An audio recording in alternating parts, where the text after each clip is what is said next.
Hello నమస్తే.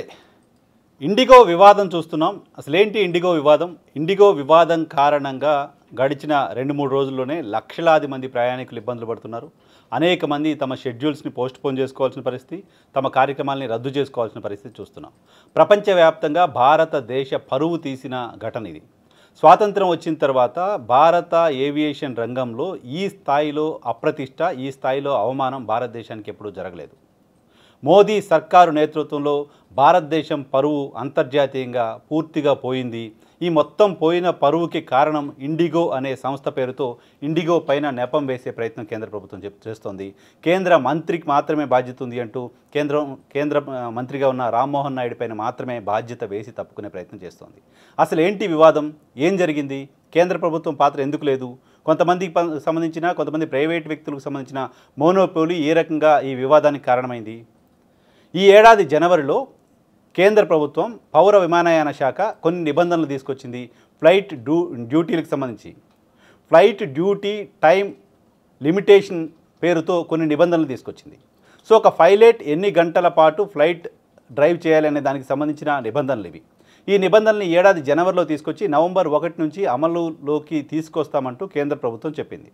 కేంద్ర ప్రభుత్వం చెప్పిన నేపథ్యంలో ఏవియేషన్ కంపెనీసు ఆ నిబంధనల ప్రకారం తమకి పైలట్లు అందుబాటులో ఉన్నారా లేదా, తాము ఇంకెంతమంది కొత్తగా పైలట్ని హైర్ చేసుకోవాల్సిన అవసరం ఉంటుంది అనే దానిపైన నిర్ణయం తీసుకోవాల్సి ఉంది. నవంబర్ 1 నుంచి ఇది అమల్లోకి వస్తుంది. నవంబర్ 1 నుంచి అమల్లోకి వస్తుందని ఈ ఏడాది జనవరినే తెలుసు. అయినప్పటికీ ఇండిగో కంపెనీ ఆ స్థాయిలో పైలట్లని సమకూర్చుకోలేదు. దానికి సంబంధించి రూట్స్ని షెడ్యూల్ చేసుకోలేకపోయింది. నిజానికి నవంబర్ 1 నుంచి నవంబర్ 3 వరకు ఇండిగో ఫ్లైట్స్లో ఎలాంటి ఇబ్బంది రాలేదు. ఆ తర్వాత ఒక్కసారిగా సమస్య వచ్చింది. ఈ సమస్య రావడం వెనక ఉద్దేశం ఇండిగో సంస్థ కేంద్ర ప్రభుత్వాన్ని బ్లాక్మెయిల్ చేయడం కోసమే సమస్యను కృత్రిమంగా సృష్టించింది అనేది ఒక వెర్షన్. డీజీసీఏని లొంగదీసుకోవడం కోసం, కేంద్ర ప్రభుత్వాన్ని లొంగదీసుకొని ఆ కొత్తగా పెట్టిన నిబంధనలు లేకుండా చేయడం కోసం, ఫ్లైట్ డ్యూటీ టైం లిమిటేషన్ని తగ్గించడం లేదా ఆ నిబంధనల్ని పూర్తిగా ఎత్తివేసేలా కేంద్రం పైన ఒత్తిడి తీసుకురావడం ఇండిగో సంస్థకు సంబంధించిన ఉద్దేశం. కేంద్రాన్ని బ్లాక్మెయిల్ చేయడం కోసమో లేకపోతే కేంద్ర ప్రభుత్వం నిబంధనలు సడలించేలా ఒత్తిడి చేయడం కోసమో ఇండిగో ఈ చర్యకు పాల్పడినట్లుగా అర్థమవుతుంది తాజాగా మనకు అందుతున్న సమాచారాన్ని బట్టి చూస్తే. నిజానికి దేశంలో 60% పైగా ఫ్లైట్ సర్వీసెస్ అన్నీ ఇండిగో ఆధ్వర్యంలో నడుస్తున్నాయి. దేశంలో 14కు పైగా ఏవియేషన్ కంపెనీస్ ఉన్నప్పటికీ మేజర్ షేర్ 64% షేరు ఇండిగో విమానాలే ఇండిగో సర్వీసెస్లో నడుస్తుంటాయి. ఆ తర్వాత ఎయిర్ ఇండియా ఎక్స్ప్రెస్, ఆకాశ, స్పైస్ జెట్ ఇటువంటివన్నీ ఉన్నప్పటికీ మిగతా కంపెనీలన్నీ ఈవెన్ స్పైస్ జెట్, ఆకాశ, ఎయిర్ ఇండియా ఎక్స్ప్రెస్ లాంటి సర్వీసెస్ అన్నీ కూడా నవంబర్ 1 నాటికే తాము కేంద్ర ప్రభుత్వం పెట్టిన నిబంధనల మేరకు సిబ్బందిని సమకూర్చుకున్నాయి. సర్వీసెస్కి ఎలాంటి ఇబ్బందులు కాకుండా షెడ్యూల్ చేసుకున్నాయి. కానీ ఇండిగో ఎందుకు చేసుకోలేకపోయింది? ఇండిగోకి ముందుగా తెలిసినప్పటికీ ఎందుకు చేసుకోలేకపోయింది? నవంబర్ 1 నుంచి నిబంధనలు అమల్లోకి వస్తున్న నేపథ్యంలో పౌర విమానయాన శాఖ ఈ ఏవియేషన్ కంపెనీలన్నీ సిబ్బందిని సమకూర్చుకున్నాయా లేదా, ఇవి సిబ్బందిని సమకూర్చుకోకపోతే ఫ్లైట్లు రద్దయ్యే పరిస్థితి, ఫ్లైట్ సర్వీసెస్లో ఇబ్బందులు వచ్చే పరిస్థితి ఉంటుంది. కాబట్టి అవి ఎలా ఉంది, ఏంటి పరిస్థితి అనే రివ్యూ చేసిన పాపాన పోలేదు పౌర విమానయాన శాఖ, కేంద్ర ప్రభుత్వం కూడా. పైగా ఇది సీజన్, దేశం బయటకు వెళ్ళాలనుకునే వాళ్ళు, చదువుకోవడం కోసం, బయట అడ్మిషన్స్ కోసం వెళ్ళే వాళ్ళకి కావచ్చు, టూరిస్ట్ ప్రదేశాలకి వెళ్ళే వాళ్ళ కోసం కావచ్చు, క్రిస్మస్ మంత్ ప్రధానంగా ఎక్కువ ట్రావెల్స్ జరిగే మంత్గా చూస్తారు. ఎక్కువగా విదేశీ పర్యటనలు చేసుకునే వాళ్ళు షెడ్యూల్ చేసుకుంటుంటారు. డిసెంబర్ నెలలో ఎక్కువ హాలిడేస్ ఉంటాయి, ఇయర్ ఎండ్. ఈ నేపథ్యంలో ఎక్కువ మంది టూర్స్కి వెళ్ళే సమయం డిసెంబర్ నెల. ఇటువంటి సందర్భంలో ఈ స్థాయిలో సర్వీసెస్ని హోల్డ్ చేస్తున్న ఇండిగో కేంద్ర ప్రభుత్వం తెచ్చిన నిబంధనల్ని పాటిస్తుందా లేదా, వాళ్ళ దగ్గర ఆ మేరకు సిబ్బందిని సమకూర్చుకున్నారా లేదా రివ్యూ చేయాల్సిన బాధ్యత డీజీసీఏ పైన ఉంటుంది, కేంద్ర ప్రభుత్వం పైన ఉంటుంది, కేంద్ర ప్రభుత్వానికి సంబంధించిన పౌర విమానయాన శాఖ పైన ఉంటుంది. ప్రభుత్వం కానీ, డీజీసీఏ కానీ, ఆ మంత్రిత్వ శాఖ కానీ ఈ విషయాన్ని ఏమాత్రం పట్టించుకున్న పాపాన పోలేదు. ఈ ప్రమాదాన్ని కనీసం ఊహించిన పాపాన పోలేదు. మనం జనవరిలో రూల్స్ ఫ్రేమ్ చేసాం, నవంబర్ నుంచి వాళ్ళు ఫాలో అవ్వాల్సిందే. ఫాలో అవ్వకపోతే ఏంటి, అవుతున్నారా లేదా మానిటర్ చేద్దాం, ఈ ప్రయత్నం కేంద్ర ప్రభుత్వం చేయలేదు.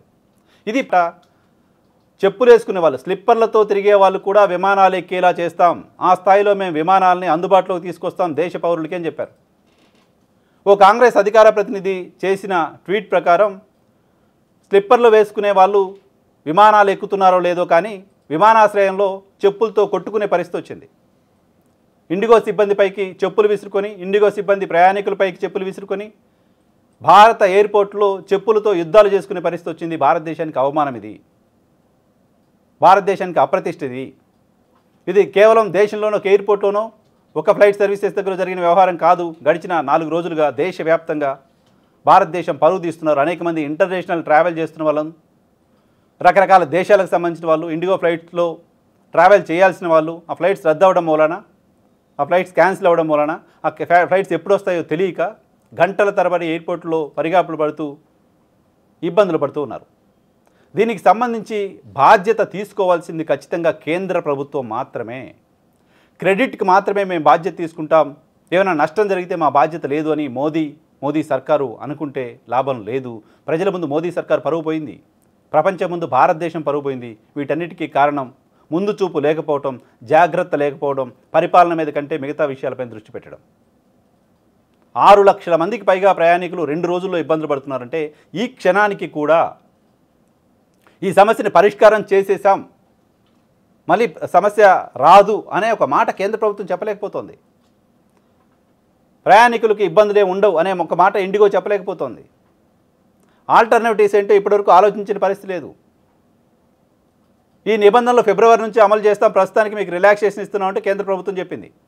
ఫిబ్రవరి దాకైనా మేము ఇబ్బందులు లేకుండా ఫ్లైట్స్ నడుపుతాం అనే మాట ఈ క్షణానికి ఇండిగో చెప్పలేకపోతోంది. ఈ సమస్య 2 రోజుల్లోనో 3 రోజుల్లోనో పరిష్కారం అవుతుందనే ధీమా ఈ రోజుకి లేదు. ఇప్పటికే ముందస్తుగా ఫ్లైట్లు బుక్ చేసుకున్న అనేక వందల మంది, వేల మంది విద్యార్థులు, ఇతర దేశాలకు ట్రావెల్ చేయాలనుకుంటున్న వాళ్ళు, రకరకాల హెల్త్ రీజన్స్ తోటో, ఎడ్యుకేషన్ రీజన్స్ తోటో, రకరకాల రీజన్స్తో ట్రావెల్ చేయాలనుకుంటున్న వాళ్ళంతా ఆందోళనతో ఉన్నారు. ఒక్క భరోసా స్టేట్మెంట్ ప్రభుత్వం వైపు నుంచి ఈ క్షణానికి లేదు. సో కేంద్ర ప్రభుత్వ బాధ్యతారాహిత్యం, కేంద్ర ప్రభుత్వ చేతగానితనం, విమానయాన రంగంలో ప్రైవేటు వ్యక్తులను ఎక్కువగా ప్రోత్సహిస్తూ రావడం, ఒక్కరు మాత్రమే మొత్తం వ్యవస్థని శాసించే పరిస్థితిలో ఉండడం, ఇండిగో సంస్థ సీఈఓ తీసుకున్న ఒక్క నిర్ణయం కారణంగా ప్రపంచవ్యాప్తంగా ట్రావెల్ చేయాలనుకుంటున్న భారతీయులు, ప్రపంచవ్యాప్తంగా ఇండియాకు వచ్చిన అనేక మంది, భారతదేశంలోని ట్రావెల్ చేస్తున్న వాళ్ళంతా కూడా ఇబ్బంది పడుతున్నారు ఒక్క ఇండిగో సీఈఓ తీసుకున్న నిర్ణయం కారణంగా. భారత్ లాంటి ఒక అతిపెద్ద దేశంలో ఇంతమంది ప్రయాణికులకు సంబంధించిన అసౌకర్యానికి, ఇంతమంది ప్రయాణికులకు సంబంధించిన ఇబ్బందులకు కారణం ఒకే ఒక్క సంస్థ సీఈఓ తీసుకున్న నిర్ణయం. ఇంత పెద్ద ప్రభుత్వం, యంత్రాంగం, వీళ్ళెవరూ దీన్ని పరిష్కారం చేయలేకపోతున్నారు రోజులు గడిచినప్పటికీ కూడా. సో మోనోపోలీ మంచిది కాదు అనడానికి ఇది ఒక నిదర్శనం. కనీసం 6 డజన్ సంస్థలు యాక్టివ్గా పనిచేసే పరిస్థితి ఉంటే, కనీసం ఒక 6 డజన్ సంస్థల్ని బ్రతకరిచ్చే పరిస్థితి కేంద్ర ప్రభుత్వం చేస్తుంటే ఈ పరిస్థితి వచ్చేది కాదు. ఇంకా అనేక ఎయిర్లైన్ సంస్థలను చంపేస్తూ వచ్చారు, ఎయిర్ ఇండియాని కూడా చంపేస్తూ వచ్చారు. ఇండిగోకు మాత్రమే మోనోపోలీ కేంద్ర ప్రభుత్వమే ఇచ్చింది ఇలాంటి ఒక ఇంప్రెషన్ ఇప్పటికే దేశవ్యాప్తంగా ఉంది.